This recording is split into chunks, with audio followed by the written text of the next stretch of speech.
Queridos amigos e amigas, que o Senhor vos abençoe e que o Senhor Deus vos guarde e que todos tenham um feliz dia. Vamos estudar a lição e hoje, terça-feira, 23 de maio, a lição 9, ela tem como título Mistério Babilônia a Grande. A lição de hoje, ela está baseada no livro de Apocalipse, no capítulo 17, do versículos 4 até 6. E aqui nós vemos plenamente a natureza maligna desse sistema religioso e político da grande Babilônia, a Babilônia espiritual, que ela atuará no fim dos tempos. E Apocalipse 17, versículo 1 até 2, nos diz que governantes, os reis da terra, se prostituíram para a Babilônia espiritual, no caso, a Roma papal, e se embriagaram com o vinho de sua devassidão. Eles se venderam para a igreja com doutrinas falsas e tiveram, assim, relações ilícitas.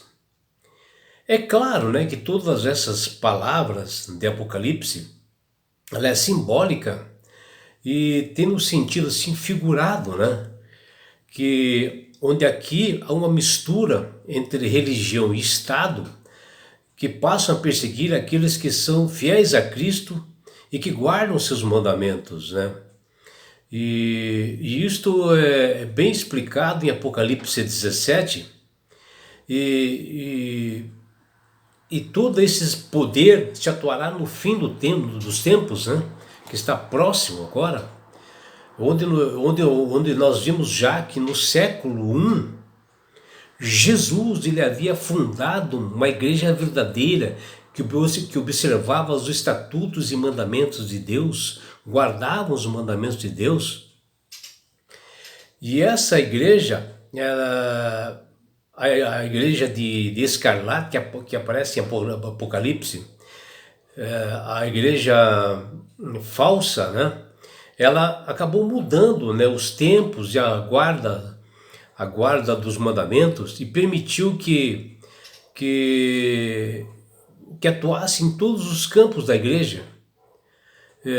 E o mundo odiava, que essa igreja verdadeira, que observava esses verdadeiros mandamentos e tinha fé em Cristo. E permitiu que todos se alimentassem, essa igreja falsa, se alimentassem com alimentos impuros, mudaram leis, mudaram mandamentos de Deus. E aqui em Apocalipse 17, versículos de 4 a 6, identifica esta Babilônia espiritual, Essa mulher de Escarlate, essa igreja falsa, que ela é muito rica, que fala ali em Apocalipse 17, versículos 4 a 6, porque ela se aliou com governantes no mundo, e fizeram negociatas, e essa igreja cresceu, e ela ficou assim adornada com ouros preciosos, pedras preciosas, e a igreja ficou rica. E foi o período da igreja papal que ela perseguiu os fiéis de Jesus na época da Inquisição. Se todos os irmãos lembram disto, que a Roma perseguiu cristãos do período de 538 até 1798, e tudo isto profetizado por Daniel lá no capítulo 7, que ele menciona isto, que foi perseguido, Essa igreja foi perseguida e todos nós sabemos. Eu já fui da igreja católica, sei que a igreja católica ela perseguiu cristãos nessa época. E até o Papa João XXIII e o Papa João Paulo, ele pediu desculpas, por essas perseguições, por essas mudanças de leis e mandamentos. Isto é claro, é só nós vemos a história disto. Às vezes as pessoas acham que nós estamos falando, perseguindo uma igreja ou falando de uma doutrina. Não, é a Bíblia que fala isso, a Bíblia que está bem clara. Porque no final dos tempos, essa igreja irá ser fortalecida ainda mais porque ela vai se unir ao poderosíssimo Estados Unidos, por exemplo, né? E ela irá determinar, né, o dia de guarda que ela acha. Ela vai mudar leis e mandamentos, mais ainda mais. Isso se lembrar que na época da perseguição dos cristãos, da Inquisição, eles matavam, eles degolavam pessoas, e é o que fala aqui Apocalipse 17, 4 e 6. Ou seja, ela se embriagou com o sangue dos santos, né? E é isso que menciona. E é isso que todo cristão deve se observar, porque é um sistema religioso violento, né? Se impondo baseado em doutrinas de humanos, né? E muito poderosa, porque ela está aliada com poderes políticos e governantes com práticas assim poderosas, né, que mudam leis e tudo. E como nós já vimos lá em Daniel 2, porque nós temos que conhecer a história, né? E essa história que chega até os nossos dias.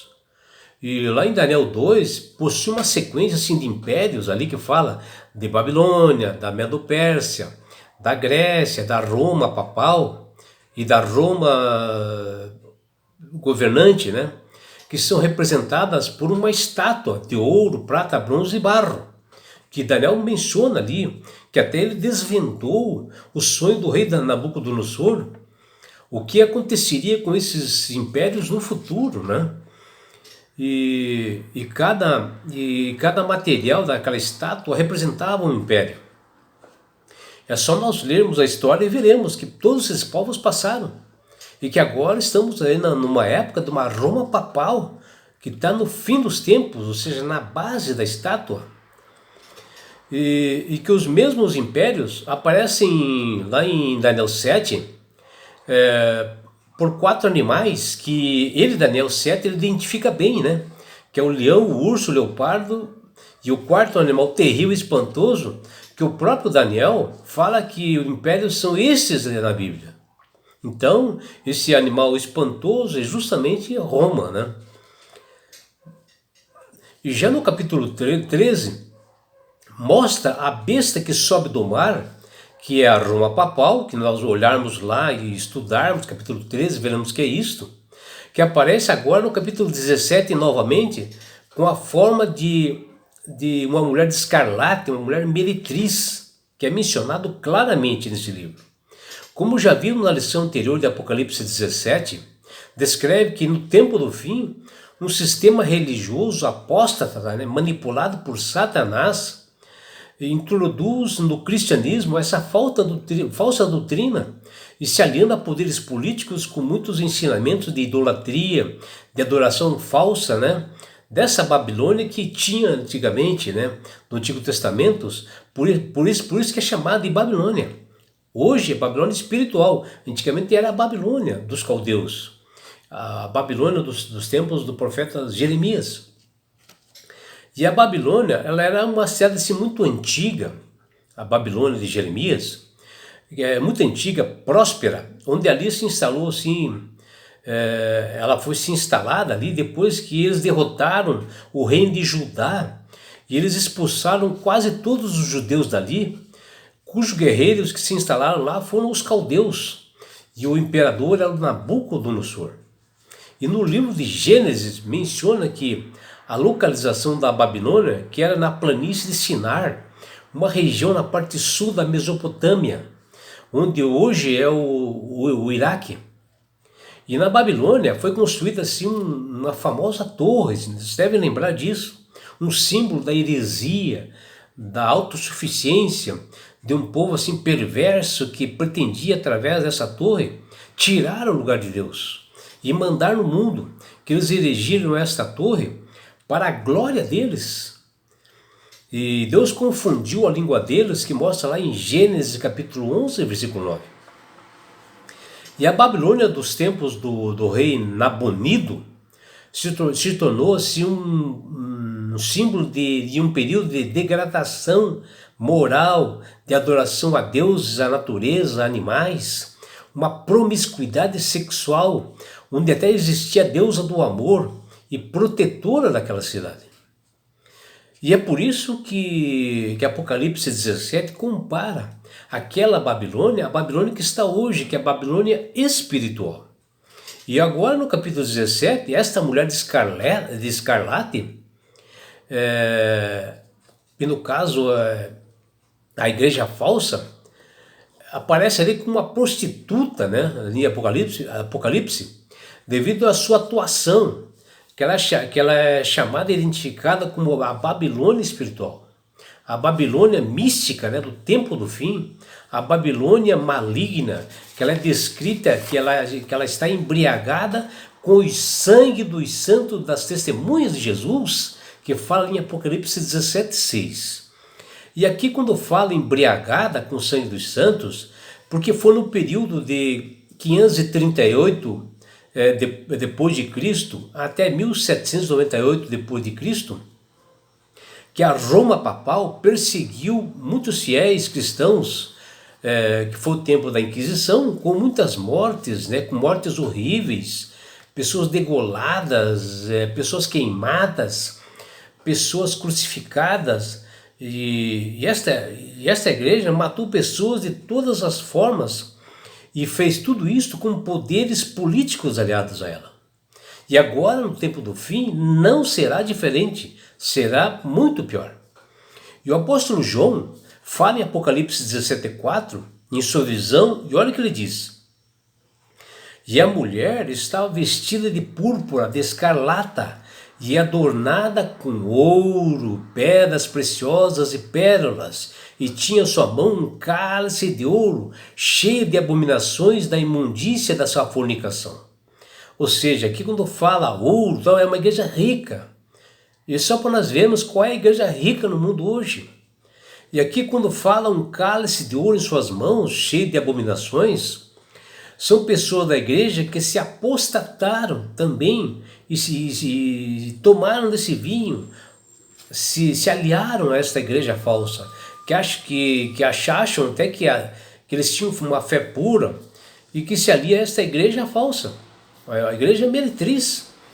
E ela está cheia de corrupção, onde o vinho, ao qual embebedou os habitantes, é a doutrina do engano, da mentira, quando o vinho lhe anuvia a mente da pessoa, deixa a pessoa desequilibrada. Onde ali eles acreditam até na imortalidade da alma, tormento eterno, orar para mortos, né? Adorar santos, que afeta a mente das pessoas.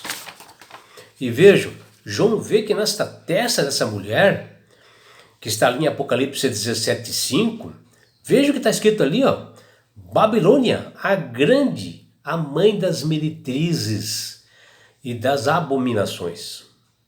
João está falando da mulher da igreja atual, né? A igreja dos tempos de hoje, e a Roma papal. É só ver isto em todo momento, desde as perseguições na época dos cristãos, na época da Inquisição, como no fim dos tempos está próximo de Satanás. Ele sabe que seus dias estão contados, né? Ele começa a perseguir realmente aqueles que têm a fé em Jesus e guardam seus mandamentos, que fala Apocalipse 14:12. Aqui a visão de João é clara, a Roma papal é a igreja mãe, pois ela possui filhos e filhas, e que são simbolizadas através de outras igrejas que estão se aliando, né, com a igreja de Roma, que nós vemos nos dias de hoje, com outras doutrinas, né, que se aliam a essa Roma papal. E já estamos vendo isto hoje, é só olhar e observar que estão os filhos embriagados, né, com o vinho da igreja mãe, que é essa Roma papal. E é por isso, meu amigo, minha amiga, que Deus tem falado com todas as pessoas para aceitarem a Jesus como Salvador e Senhor. Porque quando você aceita Jesus como Salvador e Senhor, você passa a ser sábio, passa a ter inteligência, sabedoria, e passa a entender e ver que essa igreja de escarlate, né? Essa igreja falsa, com doutrina falsa, ela está aí, é só entender, estudar as Sagradas Escrituras, E quando você aceita Jesus como Salvador verdadeiramente, o Espírito Santo começa a trabalhar, você passa a ter entendimento e passa a entender isto. E não é só isso, meu amigo, minha amiga. Quando você aceita Jesus como Salvador e Senhor, Deus dá um presente para você que chama-se salvação. E com isto, Jesus vai levar-te para as mansões celestiais, um lugar onde não há mais dor, mais morte, mais aflições, mais perseguições. E sabe por que Deus quer fazer isto com você, meu amigo? Com você, minha amiga? Porque Jesus te ama. Abraços do seu amigo João Carlos Amorim.